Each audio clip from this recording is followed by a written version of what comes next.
Let's bring out our next top young scientist for 2016, Sara Makboul from Acworth, Georgia.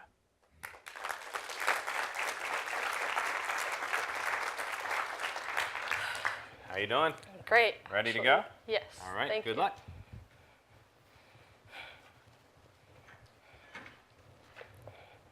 With the gradual increase in the Earth's temperature each year, another major problem we all hear about every summer is affected: children dying in hot cars due to heat stroke.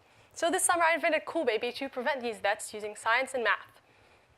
At the beginning of my journey, I researched other solutions meant to solve this problem. I first made the observation that these were all targeted to smartphone users because they alert parents using an app. I then began to question how effective this was. For example, what if the parent's smartphone wasn't charged or the app wasn't working? I concluded that I needed to make my invention more effective and available to a wider outlook of people. My invention currently fits into a baby's car seat cushion and has adapted these main components, such as a cooling fan which begins to cool the baby once there is pressure on my sensor and a temperature of at least 80 degrees Fahrenheit read on my Arduino microcontroller. After learning about the science behind these sensors and the conversions they both use to change voltage into a specific value, I also use this to send a signal to the parent's Bluetooth keychain fob, triggering an alarm and sending the parents back to save their child. To power my invention when the vehicle is off, I'm using a rechargeable battery that charges every time the car is running. Then I began to question if my method of cooling through convection using an intake fan was effective in this very hot environment. I studied heat transfer to understand how babies heat up so fast in these environments and in these conditions, and in order to prevent this from happening by attempting to keep the baby's body temperature constant while the temperature in the car rapidly increases. I then formed my first hypothesis and ran an experiment. Since I couldn't test using an actual baby, I knew I needed something similar that I could read my data off of in the form of temperature. I created this simulated baby using water and sodium chloride because human bodies are made up of approximately 72% water and 0.4% salt concentration. My results proved my cooling method as successful because, as you can see, the temperature of the baby actually decreased in the presence of a fan versus without, as the temperature in the car rapidly increased. Here I learned the importance of testing a prototype more than once to make sure that my data was precise, so I ran a test every time a new component was added to my system. For example, next, I tested using a 5-volt power bank to see if it was capable of powering my Arduino, the fan, and the sensors. However, I wasn't successful, since it only powered my system for about 20 seconds, then turned off. I studied the circuitry and tried to find another rechargeable battery, also wired in parallel, to increase the current. I was finally successful when I tested using a 3.7-volt lithium-ion battery. With more research, I concluded that because power banks systematically turn off when not enough constant voltage is being demanded, I needed to use another rechargeable battery, but one that wasn't programmed to turn off. I was successful and added this to a power boost shield, increasing its voltage to 5 volts, and my whole system ran perfectly, according to my final test data shown here.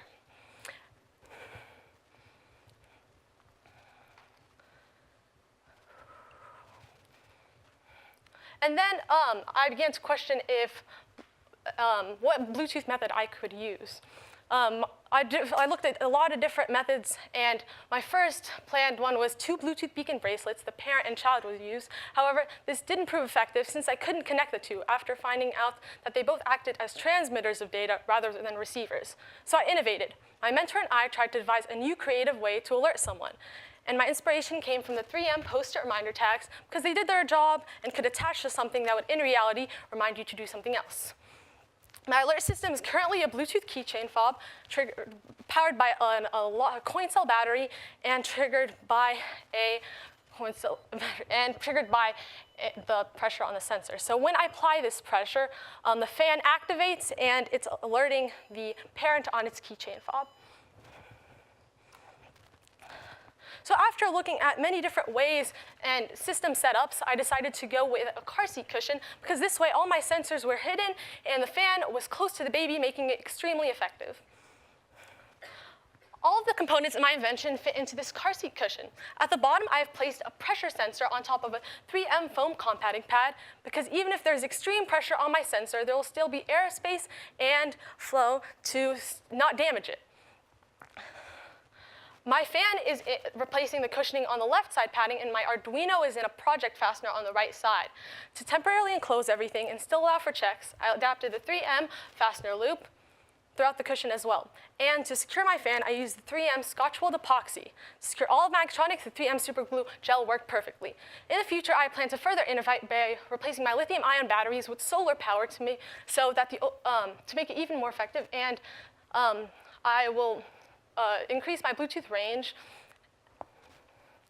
I'd like to thank 3M Discovery for this once-in-a-lifetime opportunity, my mentor for all her help and advice, my parents for their constant support, and my teachers back home as well. Thank you for your time.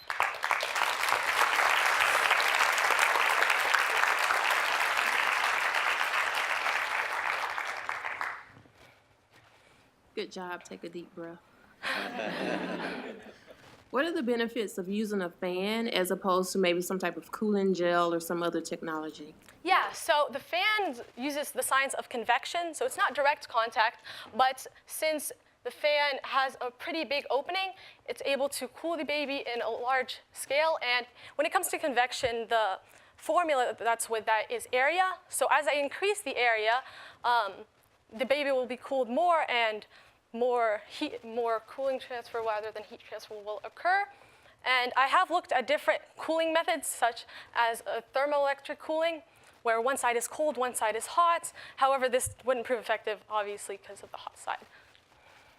Thank you, Sarah. You've overcome a lot. What was the most difficult thing to overcome, and how did you move through that? Yeah, so I have, exactly, and most difficult challenge was actually my alert system.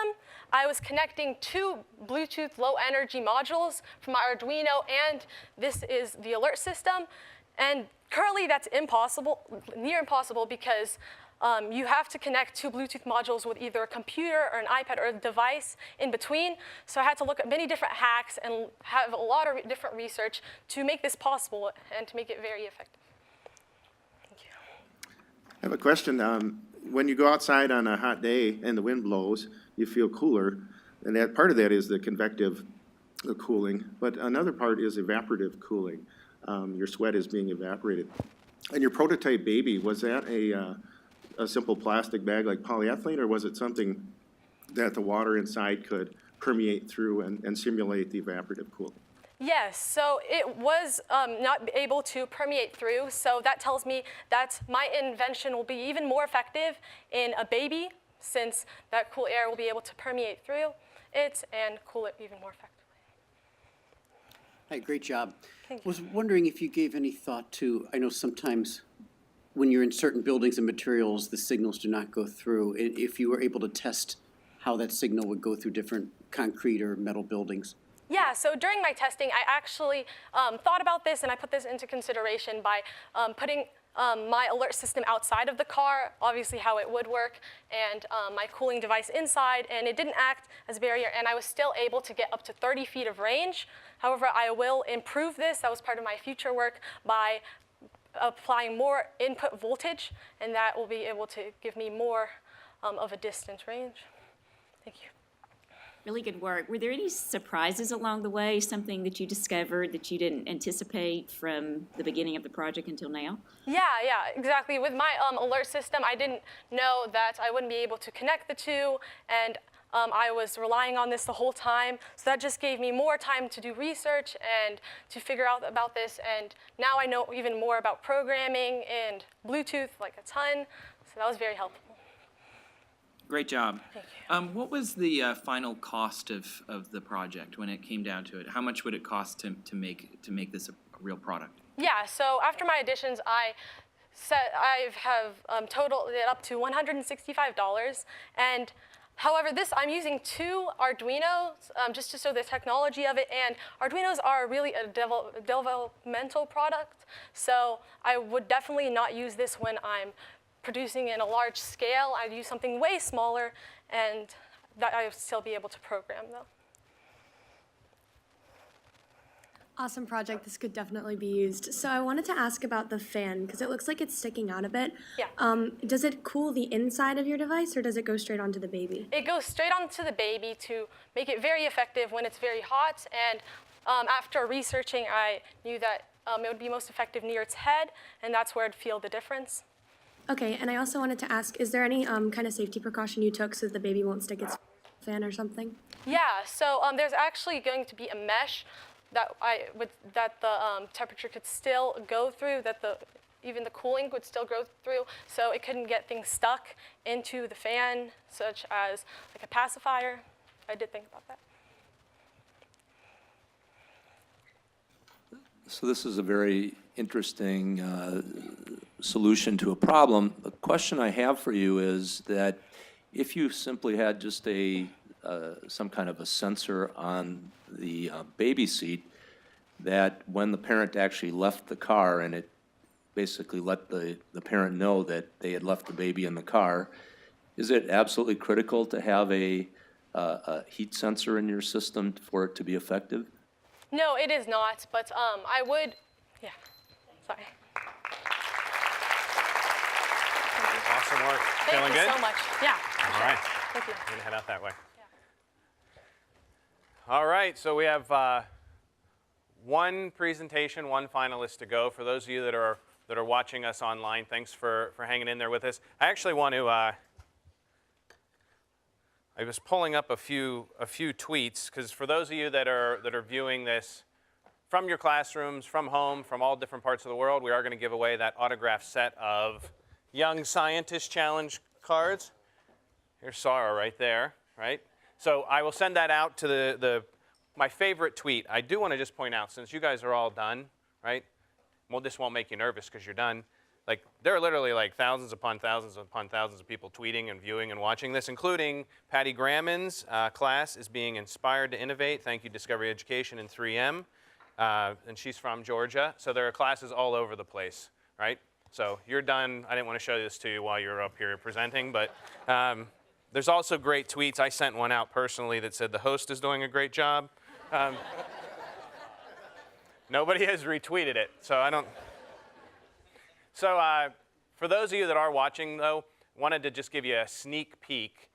Come December of this year, we're going to be launching a new site, the Young Scientist Lab, and you can see it on your screen right now, where we're going to have all of these great resources for parents and students and teachers. You know, and there are some of them out there on the Young Scientist site right now, but we're going to be launching this brand new portal so that you can use those resources to inspire your students, and they'll be standing here next year. Sound good?